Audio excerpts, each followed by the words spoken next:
Di situ kita bisa ngukur, kita nih yakin gak sih sama Allah sebetulnya? Karena kalau kita nggak terlalu yakin sama Allah, wajar kalau gitu kehidupan kita itu agak-agak banyak tersendat. Soalnya kenapa? Aku tergantung prasangka hambaku kepadaku. Ya kita sendiri yang jadi jawabannya. Gimana kita yakin sama Allah, kayak gitulah Allah ngasih ke kita. Saya sering membuktikan hal-hal kayak gitu, agak sedikit spekulasi tapi ke Allah. Jangan spekulasi ke makhluk. Kalau mau spekulasi, dalam tanda petik gambling, coba gambling ke Allah. Arti gambling ke Allah, lakukan sesuatu yang beresiko, tetapi yang diridhoi Allah ya. Karena kalau beresiko nggak diridhoi Allah kan bahaya. Nggak ada akad berarti dengan Allah. Sesuatu yang beresiko tapi diridhoi Allah. Saya pernah ngebuktiin itu berkali-kali. Menikah. Kok beresiko Ustaz? Nggak punya modal nikahnya. Kan standar pertanyaan paling mainstream tuh kalau mau nikah apa? Dari calon mertua. Kerjanya apa gitu kan ya? Paling mainstream tuh. Kalau saya ditanya kerjanya apa, belum punya pekerjaan. Terus gimana ngasih makan? Allah yang ngasih makan. Tapi pede jawabnya. Sampai mertua juga, belum lagi ngeluarin dalil ya. Kan ustadz lah ya. Banyak dalil. Ayat, hadis, banyak lah udah saya kumpulin bisa jadi satu buku tuh. Khusus ayat dan hadis untuk melamar. Mudah-mudahan nanti bisa di-share ayat dan hadis bahan untuk melamar, nembak calon mertua lah. Pak, itu ada tuh hadis ya. Cuman saya agak-agak ragu nih bunyinya kayak gimana tuh, kurang lebih sih yang pernah saya dengar dari Ustadz. Nih hadis sahih loh Pak. Kalau datang seorang pemuda yang baik akhlaknya gitu kan ya. Jangan ditolak. Itu saya pernah dengar, Bapak pernah dengar? Pernah sih. Nah gimana Pak? Saya beres langsung urusan. Masa dia mau nolak hadis kan ya? Ingkar sunnah tuh udah jadinya bahaya. Duh jangan pakai hadis deh dan segala macam. Gak mungkin dia ngomong kayak gitu. Nikah tuh gak punya modal tapi ya bismillah aja lah. Gambling kan. Masa saya mau taat kepada Allah dibiarin telantar kan gak mungkin. Kan menikah itu untuk taat kepada Allah kan. Enggak hawa nafsu. Emang hawa nafsu. Masa nikah gak pakai hawa nafsu? Ini ada yang keliru di masyarakat kita. Katanya gak boleh menikah karena hawa nafsu. Bukankah nikah itu adalah solusi buat hawa nafsu? Loh nikah enggak karena Allah tuh, karena nafsu. Gak berbenturan dua hal ini. Tapi kalau dia menikah karena hawa nafsu dan ingin menghalalkan dengan terhormat hawa nafsu itu namanya karena Allah. Gak ada cerita karena Allah berarti gak melibatkan hawa nafsu. Gak kayak gitu sih bahasanya. Sama kayak kita kerja nih. Lo kerja karena pengen gaji itu bukan karena Allah. Pengen gaji dan karena Allah itu gak berbenturan. Kenapa kita pengen gaji? Karena kita pengen mendapatkan rezeki yang halal dan menafkahi keluarga. Dan itu semuanya karena Allah. Jadi gak dibilang, gue jangan mengharapkan gaji, harapkan pahala. Pahala itu salah satunya gaji. Karena pahala dalam bahasa Arab gak ada pahala, yang ada al-jaza. Al-ajru. Al-jaza itu artinya balasan, al-ajru itu artinya upah. Upah itu bisa dalam bentuk kesehatan, bisa dalam bentuk materi uang, bisa dalam bentuk kebaikan di akhirat, bisa dalam bentuk terhindar dari api neraka, dan seterusnya. Itu al-jaza, al-ajru. Termasuk mendapatkan hak kita dalam sebuah pekerjaan. Nggak masalah mengharapkan, saya kerja di Telkomsel, kenapa? Gajinya gede. Nggak apa-apa. Selama yang kita dapatkan itu halal. Tapi kalau yang kita kejar gaji gede dan syubhat, apalagi haram, itu bukan karena Allah. Termasuk menikah. Menyalurkan, kenapa kamu menikah? Karena saya pengen menyalurkan kebutuhan biologis saya secara halal. Wah, nggak karena Allah nih, nafsu nih. Emang nafsu, emang kenapa? Bukankah Allah mengatakan litaskunu ilaiha? Apa arti litaskunu ilaiha? Supaya tenang, supaya jadi nyaman, gejolak di dalam diri kalian dengan cara kepadanya. Itu bahasa. Dan di Al-Mu'minun juga dikatakan, walladzina hum li furujihim hafizun. Kalau nggak bisa hafizun, maka dia salurkan. Gimana cara nyalurinnya? 2. Illa ala azwajihim. Yang kedua nggak usah dibahas. Yang satu aja. Illa ala azwajihim, kepada istri mereka. Bukan istri mereka, istri-istri mereka. Illa ala azwajihim. Kalau dia menyalurkan dengan cara yang lain selain yang dibolehkan kayak gitu, kata Allah, faulaika humul adun. Dan Allah nggak suka kepada orang yang melampaui batas. Jadi menikah karena Allah, karena saya ingin menyalurkan kebutuhan biologis secara halal misalnya. Makanya mencari yang sesuai dengan kriteria masing-masing. Kalau misalnya ada yang kriterianya harus yang Arab, Cari aja Syarifah, Habaib apa, kalau Habib perempuannya Syarifah kan ya. Atau saya pengen yang oriental, pergi aja ke Korea lah atau ke Jepang. Saya pengen yang misalnya etnik, nah, bisa di Indonesia misalnya. Ini mas selera, nggak masalah. Bukankah Nabi justru mengatakan memilih perempuan itu yang pertama justru fisiknya? Walaupun yang paling berharga bukan fisik, tapi tetap ditaruh yang paling depan. Karena itu yang ketahuan duluan kan. Kita nggak mungkin tahu kesolehannya langsung ketika awal ketemu, ini soleha banget nih, belum tentu. Ketika udah kenal dekat baru tahu ternyata dia rajin tahajud, rajin tilawah. Walaupun kadang-kadang kita ngelihat dia di Instagram postingan terakhir tilawah, alhamdulillah 1 juz hari ini misalnya. Bisa kayak gitu. Tapi rata-rata yang pertama dilihat fisiknya kan ya. Walaupun fisik banyak menipu sih, hasil editan segala macam. Pas ngeliat orangnya, hah?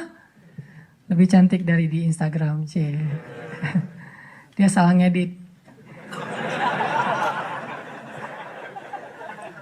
Ini artinya teman-teman, kalau menikah itu karena Allah, kenapa takut?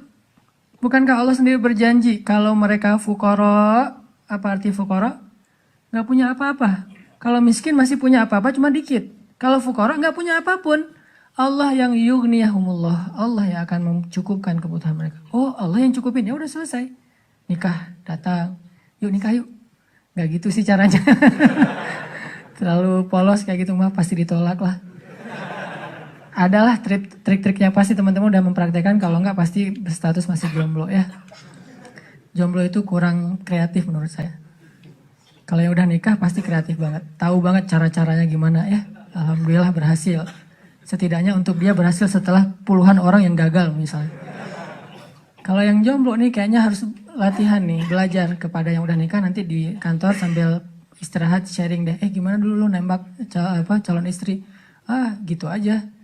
Gimana gitu aja, tahajud dulu. Ya Allah yang membolak-balikan hati. Hati dia memang ada di dalam tubuhnya, tapi pemiliknya bukan dia, tapi engkau ya Allah.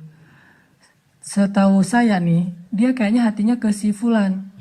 Dah saya mah gak bisa kecuali dia. Ya Allah, ya Allah, ya Allah. Akhirnya berhasil. Dan saya ngebuktiin itu banget. Saya sering bilang, saya itu bukan tipe istri saya loh. Sangat bukan tipe istri saya. Ada 4 hal yang pantang buat istri saya. 4-4-nya ada di saya. Subhanallah. Kok bisa berhasil? Ustadz. Dia berdoa, ya Allah, jangan itu, jangan itu, jangan itu, jangan itu. Saya cuma berdoa sekali, ya Allah, please yang itu. Ternyata tiba-tiba ya, kelepek-kelepek, gak berhasil dia. Saya tanya, kenapa kamu milih saya? Bukankah 4-4-nya ada pada saya? Pertama, gak mau orang Sumatera. Katanya orang Sumatera itu keras. Saya? Dulu. Orang Sumatera itu keras. Orang Aceh, Sumatera, kuliah di Mesir. Nggak Mesir mah, Sumateranya Arab. Kan Arab juga ada Sundanya, ada Jawa ya. Sundanya Arab itu kayak Yaman. Itu Sundanya Arab, lembut-lembut. Sampai Nabi sendiri mengakui kan, orang Yaman itu hatinya lembut. Kalau Jawanya Arab tuh yang ulet gitu kerja itu Palestina. Karena Palestina itu terkenal dengan keteguhannya. Tapi kalau Sumateranya Arab, yang ngomongnya keras gitu, belak-belakan, spontannya luar biasa, itu Mesir banget. Di Mesir nggak ada ceritanya kita nunggu Damri itu nggak ada. Yang ada ngejar Damri. Kita nunggu di halte, Damri ngeliat kita makin iseng tuh, dicepetin. Mahasiswa cepat begitu. Kita lari ngejar. Yang nggak biasa naik Damri itu mahasiswa Malaysia, karena mereka kan beasiswa dari kerajaan, sehingga dianjurkan jangan naik Damri, naik taksi. Tapi kadang-kadang mereka kehabisan duit juga naik Damri, begitu turun berlawanan arah itu ngegelundung tuh. Kita di atas ketawa-ketawa aja, Malaysia. Bukan negaranya ya, orangnya karena terbiasa naik taksi, naik MRT. Dan kita mah Damri, dusak-dusakan. Kalau udah ramai di dalam Damri marah-marah, sallu ala Nabi, udah sallallahu alaihi wasallam. Cara paling sederhana mendamaikan orang di Mesir itu suruh salawat. Wah, humar segala macam. Mereka kalau ngomongnya kasar tuh nyebutnya humar, keledai. Karena keledai itu kan simbol hewan yang bodoh di Al-Quran kan. Ya humar gitu dan segala macam humar. Sallu ala Nabi sallallahu alaihi wasallam. Ya, mulai lagi gitu. Tapi pas salawat mereka bisa cooling down dulu dikit. saking menghargai Rasulullah ya. Kadang-kadang ada juga yang sambil marah. Sallallahu ala Nabi, sallallahu alaihi wasallam. Di Mesir, orang Sumatera kuliah di Mesir, kebayangan? Udah Sumatera itu mungkin agak keras, kuliah di Mesir. Jadi wataknya tuh terbentuk dengan dua negeri. Alhamdulillahnya ketemu orang Jawa yang mungkin beda banget dengan Sumatera. Nggak mau dia orang Sumatera. Saya Sumatera. Sumatera Aceh pula. Dan Aceh di tempat markasnya GAM. Aceh PD. Dan itu kan GAM dulu banyak di situ ya. Terus yang kedua nggak mau yang kulitnya dof.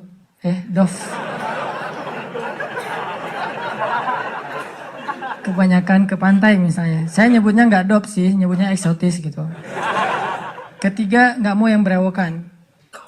Nggak usah tanya kenapa. Keempat, nggak mau anak pesantren. Ini juga nggak tahu kenapa nih. Empat-empatnya ada di saya nih. Ya Allah, please jangan itu. Ya Allah, saya pengennya itu. Kuat-kuatan doa. Ternyata doa saya lebih diijabah. Tadi kan, Ustaz. Pas ketemu sama dia, kenapa kamu mau sama saya? Padahal empat-empatnya ada di saya. Karena kamu punya yang kelima. Apa? Hati kamu. Nggak gitu sih ngomongnya. Yang jujurnya bukan itu mah versi jaim ya. Kalau versi jujurnya, kenapa? Karena kamu pelet gitu ya.